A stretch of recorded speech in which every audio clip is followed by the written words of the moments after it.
recent years, as we have been actively engaging in war, things the government used to do is now being done by private companies.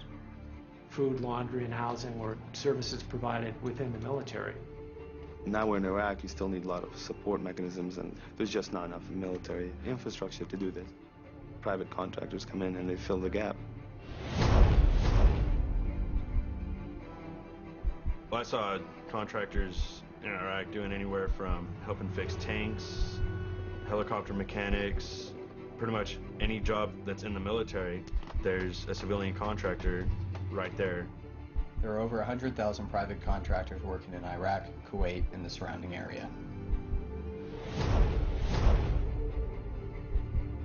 This war has been privatized to a greater extent than any other war in history. They're part of a multi-billion-dollar industry fueled by your tax dollars, an industry very much in need by the U.S. military. 40 cents out of every dollar Congress controls now goes to contractors. There's more than 20,000 private military on the ground. The second largest armed force in Iraq are private security. They outscale the Brits or any other nation. Blackwater is one of the largest and most conspicuous security firms in Iraq, with about 300 employees there. Blackwater is staffed largely by retired U.S. military, including former members of the Special Forces. Scotty was told that he would be doing security for Paul Bremer, the ambassador. That he would just go everywhere Paul Bremer went, and there would be usually like 3 8-hour shifts. And that was fine with Scotty, because he didn't go over there to hurt anyone. He was there to protect people. Watch out now, I don't want you to get underneath me when I'm climbing. You might get hurt. Hey, Kelsey. He just had an incredible way with sports. Even as a small child, he was the best swimmer on the swim team. He was amazing. First time he ran away from home, I think he was 6 months old, and somehow he'd gotten the front door open and he was in his walker. And I'm getting ready for work and he's hauling tail down this hill, heading for the playground. And it just totally stunned me. And he was like that for the rest of his life. He was always running. Scotty went into the Navy on his 17th birthday. He loved being a SEAL. Oh, what's this falling down? As far as Scotty going to Iraq, he chose Blackwater because they had a 2-month contract. And Scotty wasn't going to have to be away from his kids very long. He needed to make some money.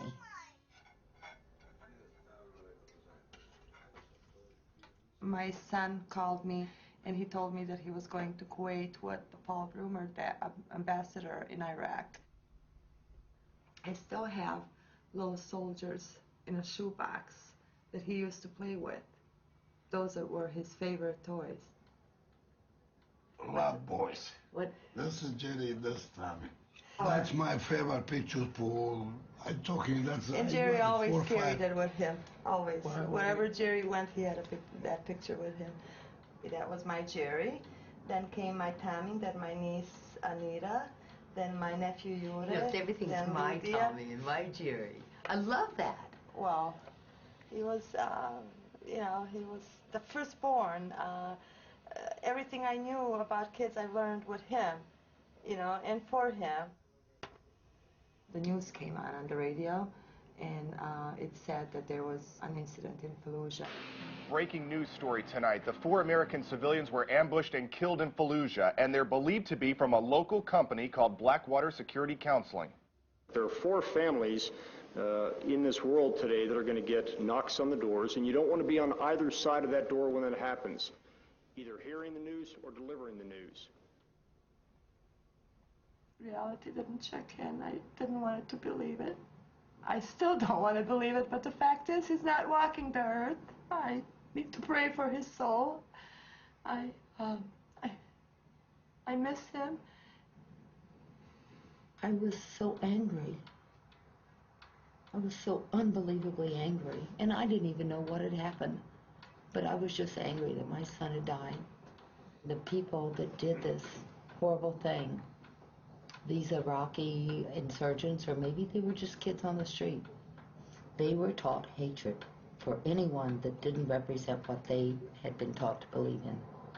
And I found it so hard to hate them. But when I found out what Blackwater did, that's when I started really feeling real. I don't know how to say it. The vehicles should have been armored, and they also should have had saws, which are heavy belt-fed machine guns, in each vehicle, which they didn't have.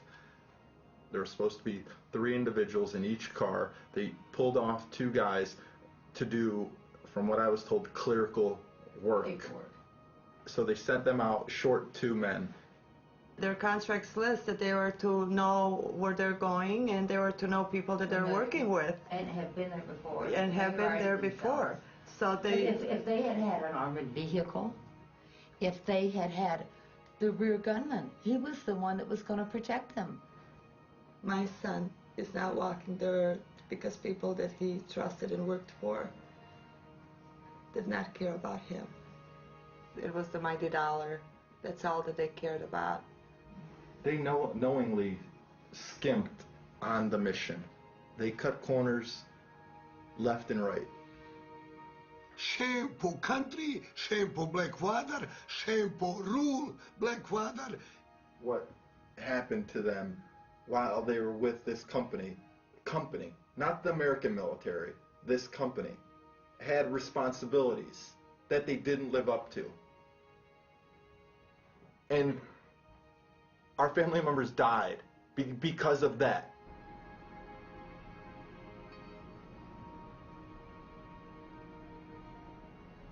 The most dangerous city on earth. No rear gunner, no armored vehicles, not even a map. That's, to me, negligent homicide.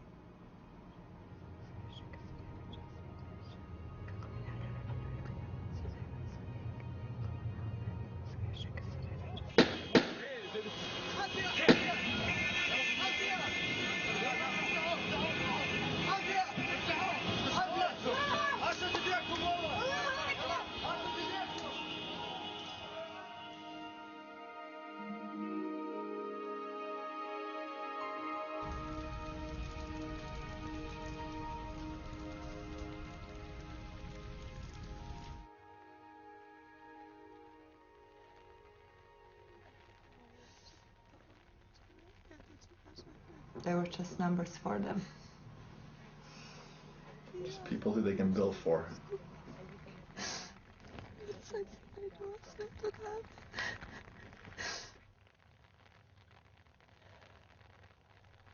This is a situation that was in the front page of the news, that was leading various network broadcasts for several days, and how that company manages that challenge will really dictate the future of that company. The first focus has to be for any company that finds itself in the type of crisis that Blackwater found itself in is, what do we need to do to preserve the financial business future of this company? This is a company whose success, economic success, is completely contingent upon funding from the U.S. government.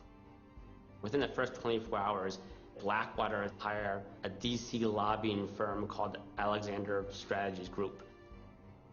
ASG is one of those small handful of firms in 2004 that was part of the Republican conservative club. Blackwater itself, in particular its CEO and founder, Eric Prince, has long-standing ties to the conservative movement, particularly on the Christian Coalition side, had been very generous with his campaign contributions over the years. He and his family contributed over $2 million to Republican candidates and the Republican Party. Hey guys, I really don't want to talk to you, okay? Thank you. Well, I'll ask you some questions about your men in Fallujah. What happened there, sir? Fallujah happens the last day of March. Within 24 or 48 hours after that, they're literally on the Hill meeting with some of the most powerful members of Congress who really were going to dictate what was going to happen to this company in terms of its funding. They went to John Warner, who was the chair of the Armed Services Committee on the Senate side. They went to Duncan Hunter, who was a congressman from San Diego, who was the chair of the Armed Services Committee on the House side. They met with Rick Santorum, who was chair of the Republican Senate Conference Committee, which is a very, very powerful post. Contractors are among those who have been taken hostage. They've also suffered terribly, injuries and loss of life, the most horrific of which occurred on April 13th of this year, Madam President, when the bodies of 4 contractors were burned, mutilated, and hung from a bridge in Iraq. Should we step up and try and do something about that problem? We will have to have very vigorous opposition to this amendment as it is presently drawn. The Blackwater strategy worked very, very well. They went to Washington, they stopped any investigation from taking place, and at the end of the day, as a result of their action, they were able to protect their business. They went out and they retained former high-ranking government officials, Cofer Black, who was a high-ranking official at the Central Intelligence Agency, Joseph Schmidt, who was the Inspector General at the Pentagon. And undoubtedly, when you go out and you retain high-ranking officials like that, they certainly are helpful in attracting new business, pursuing new business, and getting new contracts. Within a year after the Fallujah incident, they had received over $200 million in new government contracts. People in Washington who leave government and go to work in lucrative jobs for defense industry, they have connections. They have influence.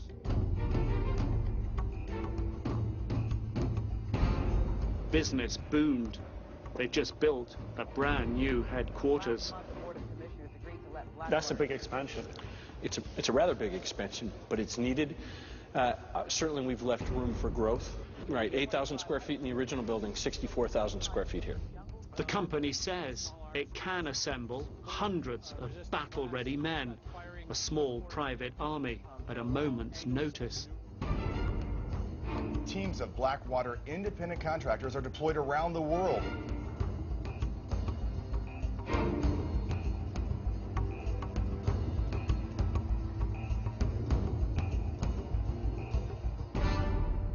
Instead of mourning my son's death and the other 3 men, they go and they profiteer off of it. They were cutting every possible corner to make more money for them. In Iraq, most of the men aren't getting the protection. Men over there working for Blackwater are still dying. The world really needs to know what's going on over there, and we need to stop it. There has to be accountability. Right now, they are literally getting away with murder. Drugi put pod križem. Klanjamo ti se, Kriste, I blagoslivljamo te. Companies should not be permitted to operate in a war zone and not be held accountable.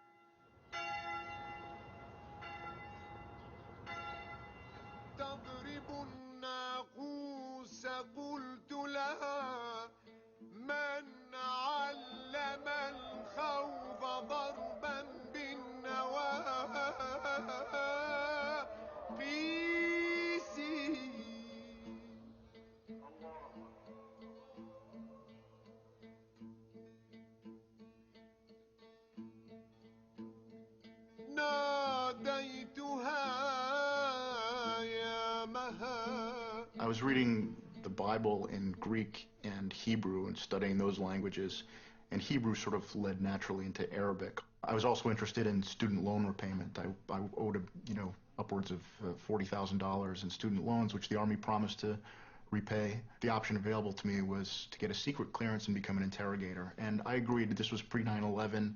I didn't really expect I'd have to interrogate someone, or imagined if I did, it would have been in a conventional war where things would have been very different. I found out in April of 2003 by a phone call. He said, well, the good news is, congratulations, you've been selected for promotion to Brigadier General. I said, well, that's good news. What could possibly be the bad news? And he said, well, the bad news is your unit, you'll be commanding, assisting the prisons experts with the restoration of prisons for all of Iraq. And they're already deployed. And I said, well, can I go? And there was just a second of silence on the other end of the telephone, and he said, you want to go? I received a telephone call from a Mr. Saleh. He said, can you help me? He said, the Americans took my money, and they hurt me very bad. and I just came from Abu Ghraib. He told me of one incident where you know, he was stripped nude, and they tied a rope to his penis with 7 or 8 other men, and then they would, these were American personnel, he's telling me, and they would push one man, and all of them would fall, and they'd be joking and laughing and mocking him. I would ask him, who was doing this to you, Mr. Saleh? And he would say, well, there were 2 types of people. One was dressed some type of military personnel wearing the army.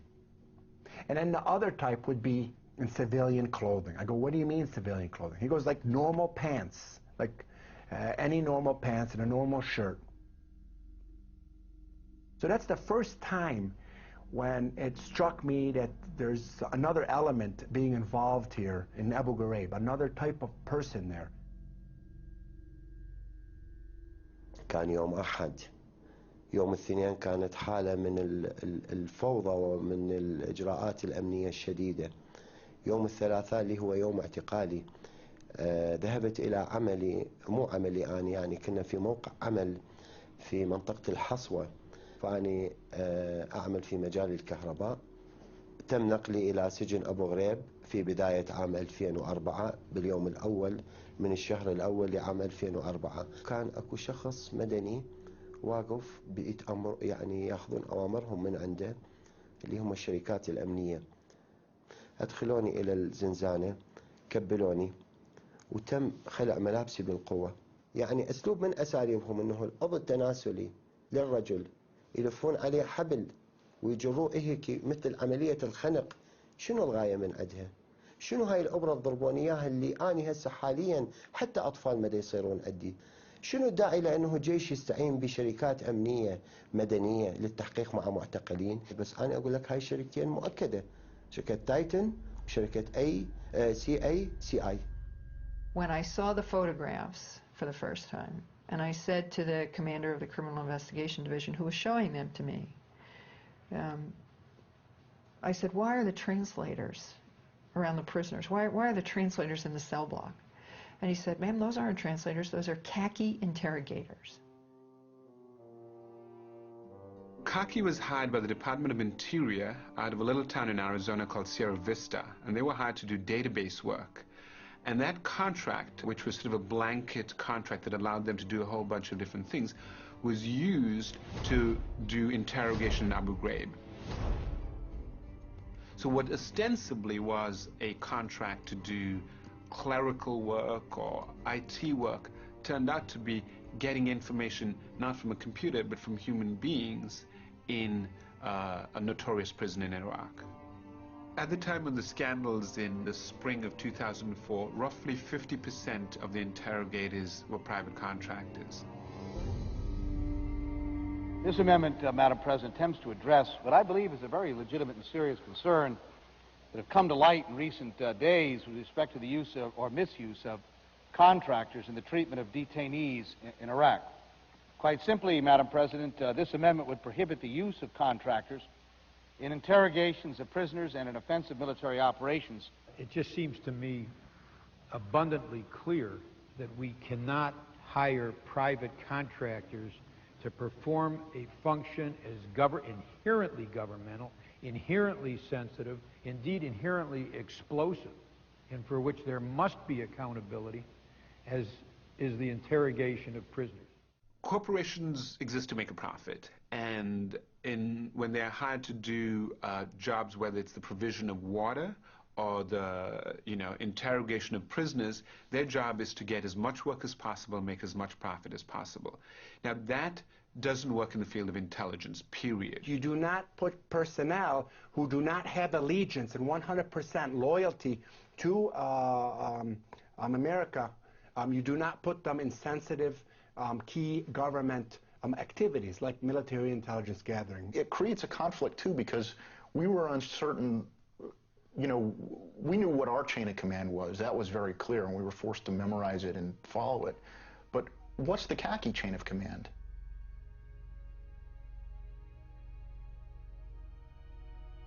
بفضل هاي الشركات السجون أصبحت معسكرات للتدريب على العنف.